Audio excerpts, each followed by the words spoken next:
on, Miss Faust. Yes, today you will need paper. We have an assignment.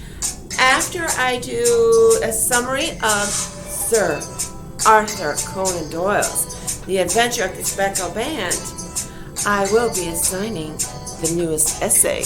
I know you're looking forward to that, so please make sure your paper is ready and you have a pen or pencil all set to go. You may want to take notes over what I share. Again, remember, it is not 5 pages, this story, okay? So I can't go through every single paragraph. I'm going to try to hit the highlights.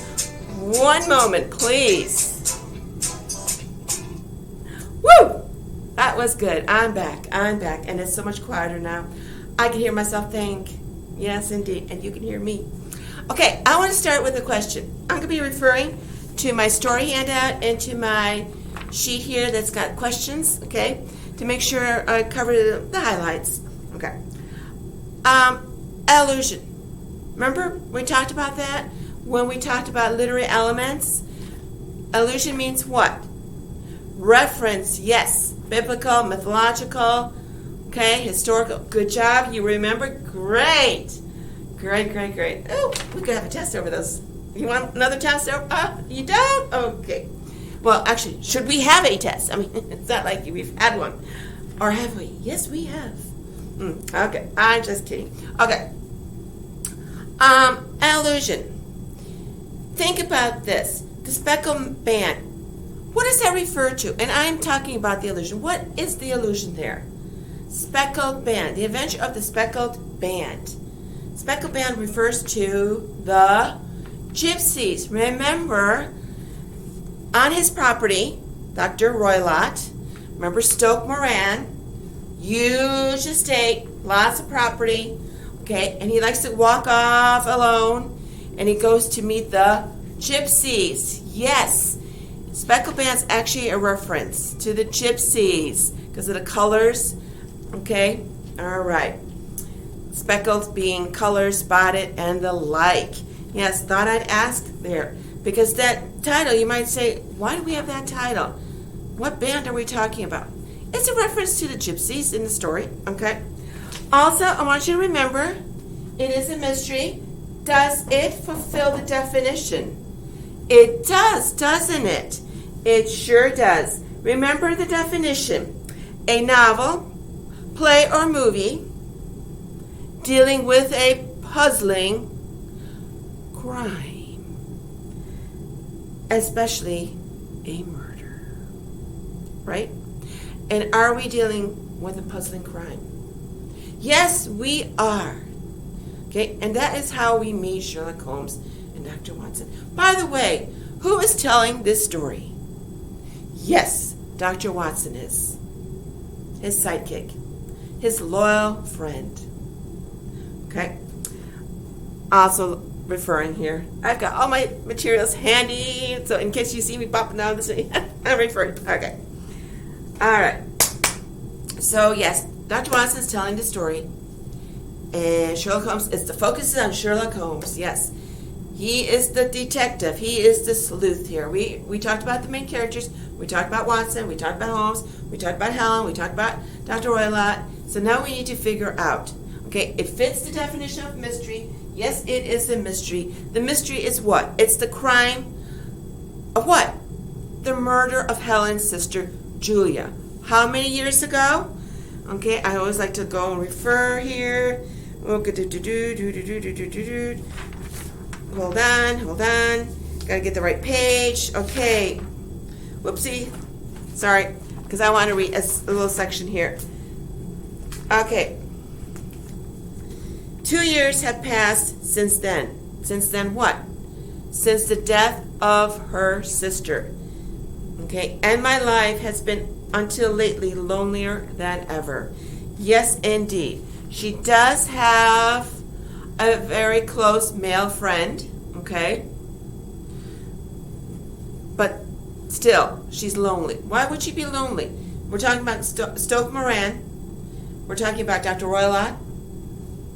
And just Helen. There's nobody else to really, We're not talking about any of the servants that might cater to his needs and the like.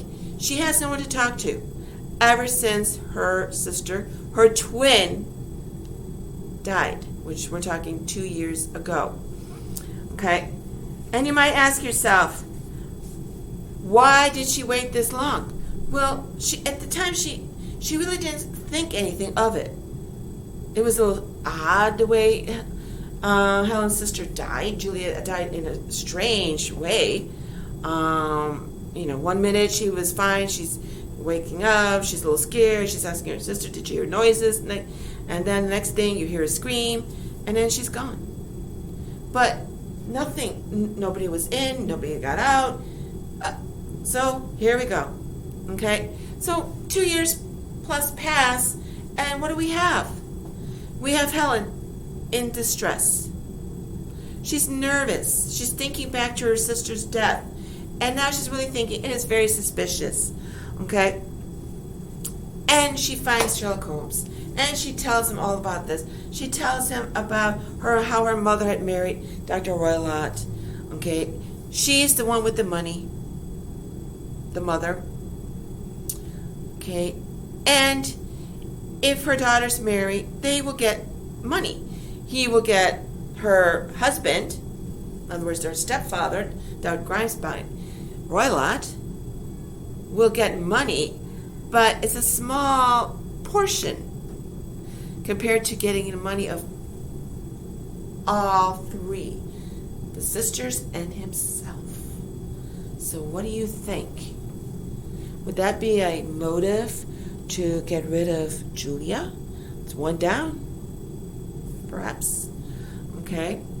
Perhaps something to think about. So yes, she shares this with Sherlock Holmes and Dr. Watson.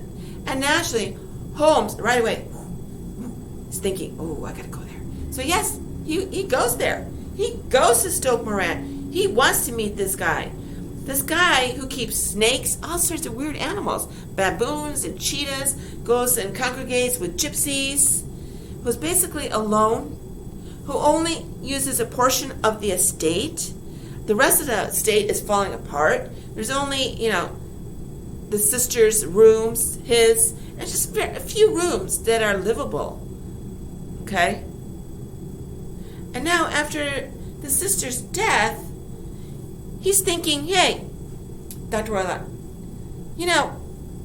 we need to fix your room. Because they're not next door. Okay? We need to fix your room. So let's have you in your sister's room. The room in which Julia died. Okay? Okay. So yes, he decides we need to do some fixing, repair work. Okay, let's put you over there. And that really gets her nervous. And yes, right away, we go and see Holmes. Okay?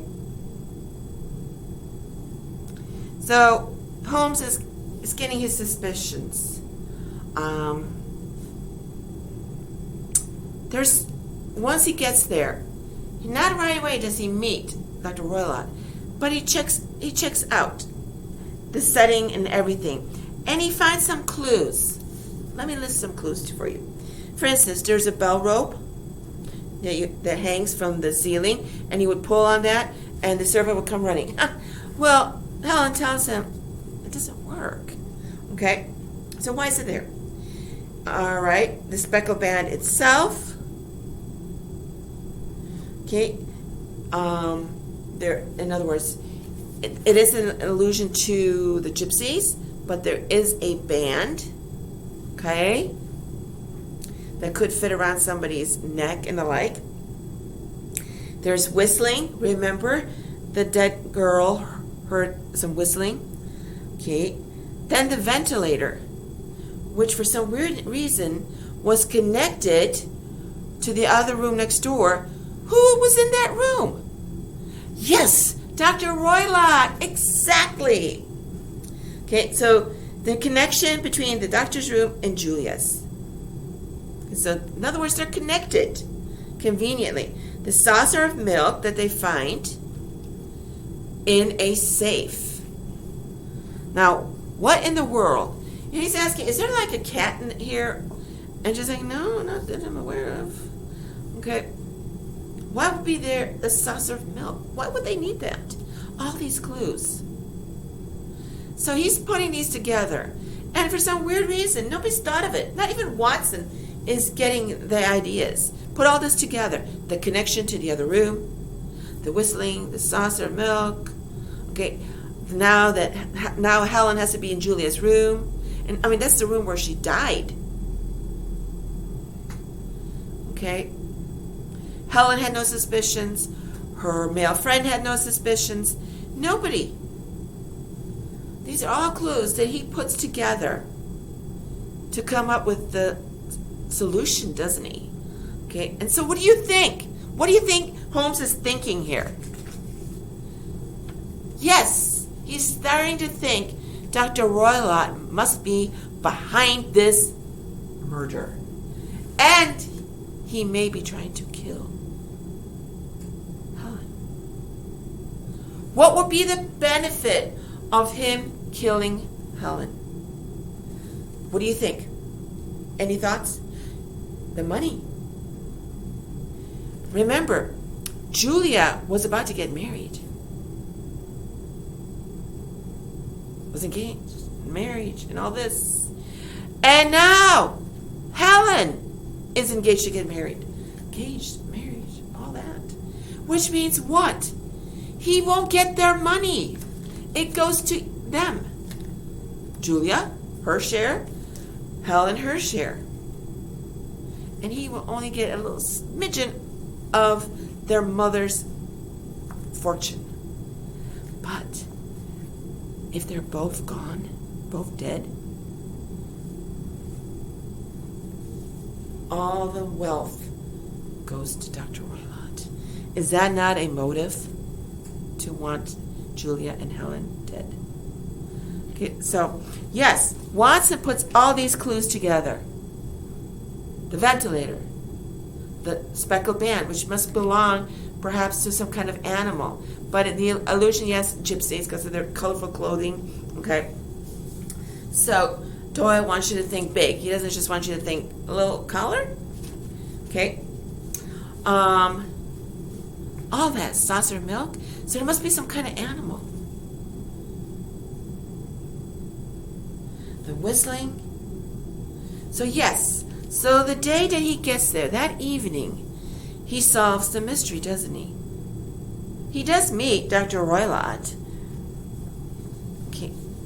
All right.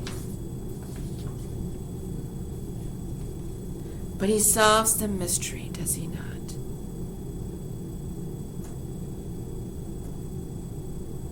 And what is the mystery? What's the solution? Dr. Roylott, from his past experiences and the like, his hunts and all that, and he knows medicine and all that, trained what? A snake. To go down that bell rope. Okay. And he used the saucer of milk to, for part of the training. And yes, he would keep that snake in a cage in his room and the like. Okay. So it would climb up on his side and would go through the ventilator down the bell rope, and it would go right to the person's head and the like, and the person would die from poison and the bite. Nobody would even notice. And the whistling, and he would whistle to get it to go back up and come on down.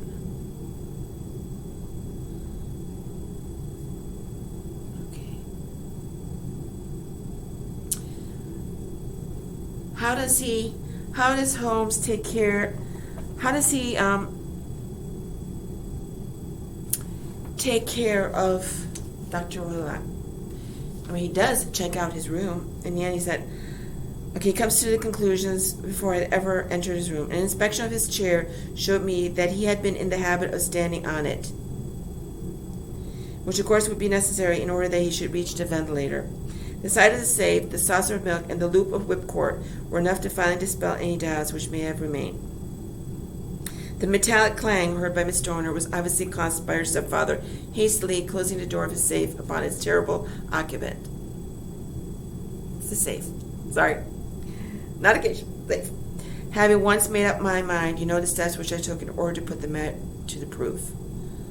In other words, he turned the tables on Dr. Roylott so that the snake went back up and attacked its master, instantly killing him. Now,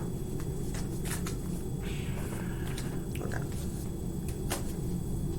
And of course, if you've read any of Sherlock Holmes' stories or seen any of his movies, he likes to tell Watson, his audience, and Watson equals audience, what his steps and his thinking processes and how he solves his mysteries. So you get that all, so you get that exciting part toward the end. How did he come up with the solution? Oh my gosh, what clues did he go? And you wonder, why didn't anybody else think of that? The saucer, the safe, the ventilator. Why didn't anybody else think of that? Okay. Now, what I really thought was interesting is at the end. So yes, with the result of driving the snake, through the ventilator. So he set it all up, and it meant so that the snake went back that way. Okay? And also with the result of causing it to turn upon its master on the other side. Some of the blows of my cane came home and roused its snakish temper, so that it flew upon the first person it saw.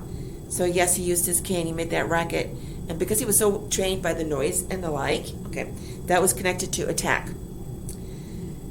Woo! In this way, I am no doubt indirectly responsible for Dr. Grimesby Roylott's death. And I cannot say that it is likely to weigh very heavily upon my conscience. Okay. So yes, he solved the mystery. And he took care of the suspect. Is he upset about that? No. He saved Helen. And Dr. Roylott is in his mind. Okay. If you have questions, because there's so much, but again, I'm trying to hit the highlights in case you had some questions about it. If you have questions, please email me. All right. Now, what I want to share with you, and I'm going to put it right here, is the theme. Put it right here. Evil will be punished. Evil will be punished by fate, if not by man's instruments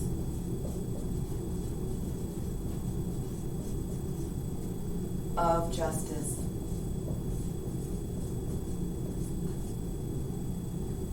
Good versus evil. Okay. There you go. The theme. Okay. If man cannot take care of an injustice, fate will.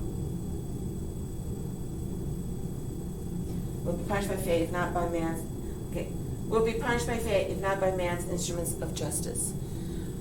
Sherlock Holmes, in a sense, is an instrument of justice. He took care of it. Some of those 2 years, he never had to pay for his crime. He would have killed the second girl, the sister, and would have gotten away with murder. Instrument of justice. Good versus evil. Holmes, good. Evil, Dr. Roylott. Okay? I want you to think about that. Here's your assignment. Please make sure you jot this down, put it on the video and jot this down. Essay topic. What are some of the main clues Holmes used to solve the case, and how did their importance escape the notice of all other characters in the story? I shared some of those clues with you. The bell rope, the speckle band itself, the whistling, the ventilator, the connection between the doctor's room and Julia's, the saucer of milk, the safe. Those are clues. You put all that together and solve the crime. Solve the mystery. And was able to be the instrument of justice to rid the world of someone so cruel